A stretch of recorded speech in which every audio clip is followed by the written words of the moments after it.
శ్రీమత్పయోనిధి నికేతన చక్రపాణి భోగీంద్ర భోగమణిరంజిత పుణ్యమూర్తే యోగీశ శాశ్వత శరణ్య భవాబ్ధిపోత లక్ష్మీ నృసింహ మమ దేహి కరావలంబం.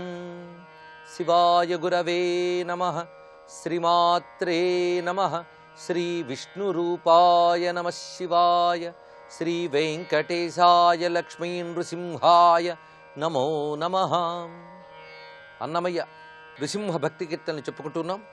కదిరి క్షేత్రంలో ఉన్నటువంటి నరసింహస్వామి స్తంభము నుంచి వెడలుతున్న మూర్తిగా గోచరించిన అనుభూతిని అన్నమయ్య కీర్తిస్తున్నారు. కదిరి నృసింహుడు కంబమున వెడలి విదితముగా సేవింపరో మునులు. ఆ స్వరూప వర్ణన ఈ కీర్తనలో కనబడుతున్నది. పైగా అవతార ప్రయోజనం కూడా ఈ కీర్తనలో చూపిస్తున్నారు. పాలలోచనము భయదొగ్రముఖము జ్వాలామయ కేసరములును కాలరౌద్ర సంఘటిత దంతములు హేలాగతి ధరించుక నిలచే. పాలలోచనము భయద ఉగ్రముఖము. స్వామి ఉగ్ర నరసింహమూర్తిగా ఉన్నాడు. ఇక్కడ ఆ నుదుటిపై ఒక నేత్రం ఉన్నది. భయంకరమైన ఉగ్రముఖంతో ప్రకాశిస్తున్నాడు. జ్వాలామయ కేసరములను, ఆ చుట్టూ జూలు జ్వాలామయంగా ఉన్నది. ఇక్కడ జ్వాలా నరసింహ అని స్వామికి పేరున్నది. జ్వలంతం సర్వతోముఖం అని నృసింహ మహామంత్రంలో ఉన్నటువంటి శబ్దం అది. ఆ జ్వలంతం అనే మాట ఎలాగైతే అగ్ని జ్వాలలు ప్రకాశిస్తుంటాయో అదేవిధంగా స్వామి యొక్క జూలు ప్రకాశమానంగా ఉన్నది. ఇక్కడ నరసింహుడు ప్రధానంగా అగ్నితత్వం. ఒక విధంగా పరిశీలిస్తే యజ్ఞాగ్ని స్వరూపమే నారసింహ రూపం. అందుకే యజ్ఞాగ్ని శిఖల వలె ఆ దివ్యమైనటువంటి జూలు ఆ జ్వాలలకి ప్రతీకగా ప్రకాశిస్తున్నది. జ్వాలామయ కేసరములను కాలరౌద్ర సంఘటిత దంతములు హేలాగతి ధరించుక నిలచి. ఇక దంతములు అంటే అటు ఇటు కనబడుతున్న ఆ కోరలు మొదలైనవి, పైగా ఆ పళ్ళు కొరుకుతున్నాడు. ఆ కొరుకుతున్నప్పుడు కాలరౌద్ర సంఘటితములు అనగా ఇక్కడ కాలాగ్ని రుద్ర తేజముగా ప్రకాశిస్తున్న దంతములతో హేలాగతి ధరించుక నిలిచే. సర్వజగత్తుని అవలీలగా జయించగలిగేటువంటి ప్రకాశంతో నిలబడి ఉన్నాడు కదిరి నృసింహుడు. ముడివడు బొమ్మలు ముంచిన ఊర్పులు గడగడ నదరెడి కటములను నిడుద నాలుకయు నిక్కు కర్ణములు నడియాలపు రూపై మెరసే. ముడివడు బొమ్మలు ముంచిన ఊర్పులు. ఇక్కడ కనుబొమ్మలు ముడివడి ఉన్నాయట. కోపంతో భృకుటి ముడివేసి ఉన్నాడు నరసింహస్వామి. ముంచిన ఊర్పులు, ఆ ఊపిరులు ఆ వదనం నుంచి అదేవిధంగా నాసికు నుంచి వెలికి వస్తున్నాయి. ఆ ఊర్పులతో కదులుతున్నటువంటి నాసిక వివరములతో ప్రకాశిస్తున్నాడు. ఇటువైపు ఆ కోపముతో కనుబొమ్మలు ముడివేయడం, ఊపిరులు తీవ్రముగా రావడం, అటు ఇటు ఉన్న బుగ్గలు గడగడ వణుకుతున్నాయట కోపంతో. గడగడ నదరెడి కటములను నిడుద నాలుకయు నిక్కు కర్ణములు. ఆ నోటు నుంచి పొడవైన నాలుకని మాటికి వెలికి తీస్తున్నాడు, మళ్ళీ లోపలికి తీసుకువెళ్తున్నాడు. దీని గురించి భాగవతం కూడా గొప్పగా వర్ణించింది. అది ఎలా ఉన్నది అంటే ఒక అగ్ని శిఖ వెలికి వస్తూ లోపలికి వెళ్తున్నట్టుగా నాలిక ఉన్నది అని. మొత్తంగా ఒక జ్వాలామయ స్వరూపంగా స్వామిని దర్శించడం ఒకానొక ఉపాసన రహస్యం. అది ఇక్కడ నిడుద నాలుకయు అగ్నిశిఖలు. పైగా అగ్నికి కూడా వివిధములైన నాల్కలు కలవాడని సప్తజిహ్వుడు అని పేరున్నది. ఆ సప్తజిహ్వా తత్వమంతా ఒక్క జిహ్వలోనూ చూపిస్తున్నది నారసింహం యొక్క అగ్నివదనము. నిక్కు కర్ణములు, ఆ చెవులు కూడా కోపముతో నిక్కించి ఉన్నాయి. అడియాలపు రూపై వెలసే లేదా అడియాలపు రూపై మెరసే అని కూడా చదవచ్చు. అడియాలపు అనేది ఒక మాండలికమైనటువంటి తెలుగు భాష. అడి అంటే నడి అని అర్థం, ఆల అంటే వేళ అని అర్థం. నడివేళ రూపము అన్నారు. నడివేళ అంటే సంధ్యాకాలము అని అర్థం. అడియాలపు రూపు, చాలా చక్కటి మాట వేశాడు ఇక్కడ అన్నమాచార్య. సంధ్యావతారమే నృసింహావతారము. సంధ్యయందు ఉపాసింపబడే పరంజ్యోతి తత్వమే నృసింహతత్వము. అందుకే నృసింహ ఉపాసన సంపూర్ణ సంధ్యోపాసన. సంధ్యలయందు ఉపాసింపడేటువంటి గాయత్రి స్వరూపమే నృసింహస్వామి. ఇది నృసింహస్వామిని దర్శించవలసిన వైనం. అందుకే సంధ్యావతార, సజ్జోజాతావతార, వైద్యుతావతార, యోగావతార, జ్వాలావతార అని వివిధ నామములు నృసింహనామానికి సంబంధించి మంత్రశాస్త్రం చెప్తున్నది. అందులో సంధ్యావతార అనే విషయం ఇక్కడ అడియాలపు రూపు అన్నారు. ఇక్కడ పగలు కాదు, రాత్రి కాదు, ఎంట కాదు, బయట కాదు, అటువంటి సమయంలో స్వామి ఆవిష్కరించి తన యొక్క దివ్య స్వరూపంతో ఆ సంధ్యావేళ ఆ సంధ్యకి ప్రతీకగా ఉన్న గుమ్మం మీద సంధ్యాస్వరూపమైనటువంటి గోళ్లతో అసుర తేజస్సుని చీల్చివేశాడు. ఎప్పుడు సంధ్య యందు ఉన్నటువంటి సూర్యమండలాంతర్గత పరంజ్యోతి అసుర శక్తులను నశింపజేస్తుంది. అందుకు ఆ సంధ్యా సమయంలో వచ్చినటువంటి స్వరూపమే ఆ అసుర శక్తులను నశింపజేసే స్వరూపము. అందుకు అసుర సంధ్య అని ఒక మాట లోకంలో వ్యవహారంలో కనబడుతుంది. అంటే ఆ ప్రదోషకాలం అసురుల శక్తులు పైకి లేచేటువంటి సమయం అంట. అలాంటి సమయంలో అసుర శక్తులను దునుమాడ్డానికి వచ్చినటువంటి రౌద్ర తేజమే ఆ సూర్యమండలాంతర్గతమైన సంధ్యారూప వేదశక్తి తేజమే గాయత్రి. ఆ స్వరూపమే నరసింహస్వామి. అదే ఇక్కడ అడియాలపు రూపై వెలసే అనే మాటలో చూపిస్తున్నారు. సకలాయుధములు సహస్రభుజములు వికట నఖంబులు వెసబూని వెకలి ఎగుచు శ్రీ వెంకటేశ్వరుడు ప్రకటపు దుష్టుల భంజించే నిదివో కదిరి నృసింహుడు కంబమున వెడలే. సకలాయుధములు సహస్రభుజములు. ఏ విధంగా స్వామి ఉన్నాడంటే వేల చేతులతో ఉన్నట్ట. నృసింహస్వామి ఉపాసనలో మనం ప్రధానంగా 4 చేతులు ధ్యానిస్తాం, చతుర్భుజం విష్ణు అన్నట్లుగా. కానీ ఆయన స్తంభము నుండి ఆవిష్కరింపబడినప్పుడు వేల చేతులతో వచ్చినట్లుగా విష్ణు పురాణము వర్ణిస్తున్నది, భాగవతము వర్ణిస్తున్నది. ఆ వేల చేతులు కదుపుతూ వస్తున్నప్పుడు ఎలా ఉన్నాడంటే ఒక సముద్రము కెరటాలను కదుపుతూ కదులుతున్నట్లుగా ఉన్నాడు అని వర్ణించింది భాగవతం. ఆ విధంగా ఆ దివ్యమైనటువంటి వేల చేతుల్లో అనేక ఆయుధములు, సకలాయుధములు సహస్రభుజములు వికట నఖంబులు. ఎన్ని ఆయుధాలు పట్టుకున్నా అసలు ఆయుధం మాత్రం నఖమే. అందుకే వికట నఖంబులు, వికృతమైనటువంటి గోళ్లను ధరించి వచ్చి, అంటే ఒక తీవ్రమై తీక్ష్ణమై జ్వాలలు వెదజుల్లుతున్నటువంటి నఖములతో ప్రకాశిస్తున్నాడు నరహరి. ఆ విధంగా వచ్చిన స్వరూపము వెకలియగుచు శ్రీ వెంకటేశ్వరుడు.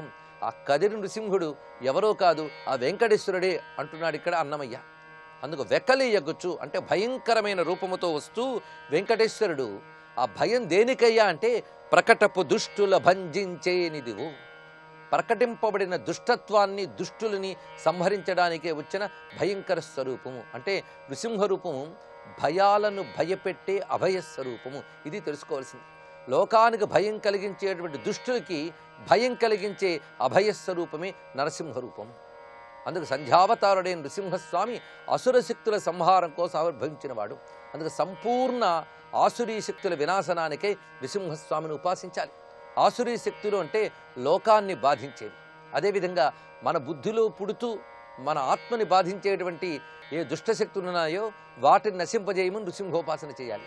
ఈ విధంగా కదిరి నృసింహ రూపంలో స్తంభం నుంచి వెడలినటువంటి 1000 భుజాల నృసింహ విష్ణువుని స్తుతించాడన్నమయ్య. ఈ విధమైన కీర్తన తెలుగులో చూపించిన తీక్ష్ణత్వం. ముడివడి బొమ్మలు ముంచిన ఉర్పులు గడగడ నదెరెడి కటములును. అవి చదువుతూ ఉంటేనే ఒక విధమైనటువంటి ఉత్తేజం కలుగుతుంది. అలాంటి శబ్దములు ప్రయోగించాడు ఇక్కడ. పైగా సర్వలఘువులు అన్నట్లుగా గడగడ నదరెడి కటములను. ఇందులో ఒక్క దీర్ఘాక్షరం లేదు. ఆ లఘువులతోనే అంత గురుత్వంతో కూడిన భావాన్ని ఆవిష్కరించారు అన్నమాచార్యుల వారు. ఇంతవరకు తెలుగు మాటల పొందికతో నృసింహస్వామిని ఎలా వర్ణించారో చూసుకున్నాం. ఇప్పుడు సంస్కృత శబ్ద భూయిష్టంతో నృసింహస్వామిని సాక్షాత్కరింపజేస్తున్నారు అన్నమాచార్యుల వారు.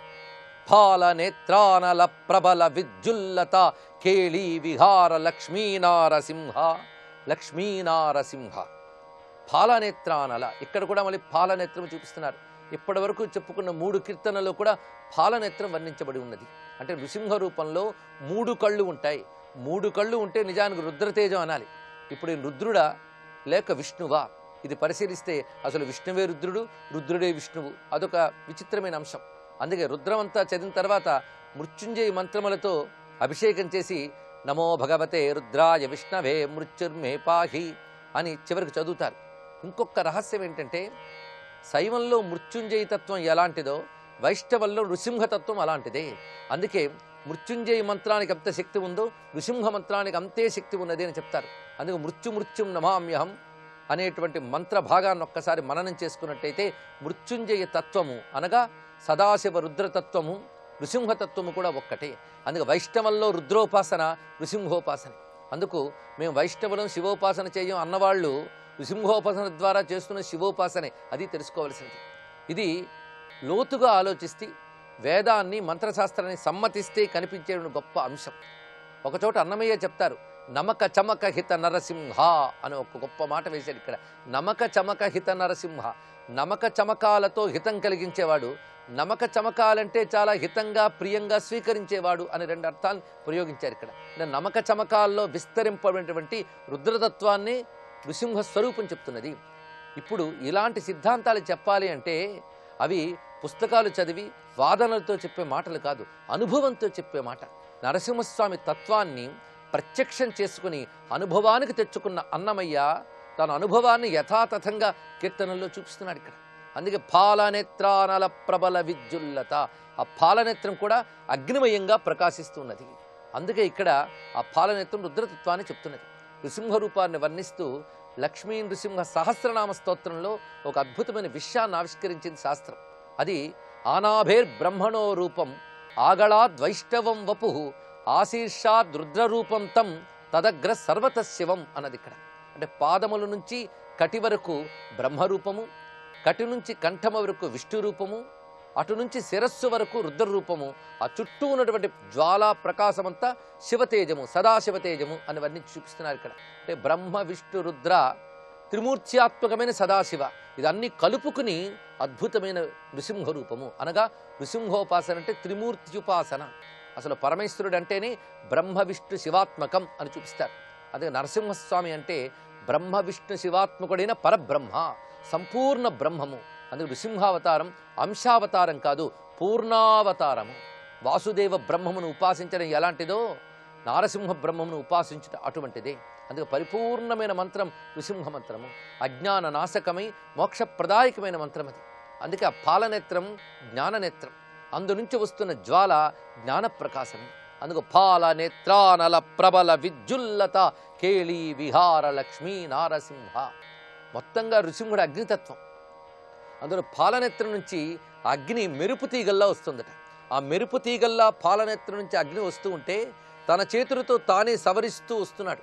అంటే తన నుదుటి నుంచి వస్తున్న మెరుపు తీగల వంటి అగ్నికీలలతో తానే ఆడుకుంటూ వస్తున్నాడా అన్నట్లుగా కనిపిస్తున్నది నారసింహ రూపము. ప్రళయ మారుత ఘోర భస్త్రికా ఫుత్కార లలిత నిశ్వాస డోలారచనయ కులశైల కుంభినీ కుముదగిత రవి గగన చలన విధి నిపుణ నిశ్చలనారసింహ పాలనేత్రానల ప్రబల విద్యుల్లత కేళీ విహార లక్ష్మీనారసింహ. ప్రళయమారుత ఘోర భస్త్రికా ఫూత్కార. ఇక్కడ భస్త్రిక అంటే తోలుతిత్తి అని అర్థం. సాధారణంగా వడ్రంగి పని చేసేటప్పుడు అక్కడ ఆ నిప్పుని కొలిమి తిత్తిని రగుల్చుతారు. అప్పుడు ఆ తిత్తి ఒక తోలుతో చేసి ఉంటుంది. ఆ కొలిమి తిత్తి ఎలా ఉన్నదో అలా ఉన్నదిట ఆ నాసిక. ఆ నాసిక వివరములు కొలిమి తిత్తిలా కదులుతుంటే ఆ నాసిక నుంచి వేడి ఊర్పులు వస్తున్నాయని వర్ణిస్తున్నారు. అటువంటి వేడి ఊర్పుల విష్ణుసింహమునకు నమస్కరిస్తూ సర్వం శ్రీనివాసార్పణమస్తు.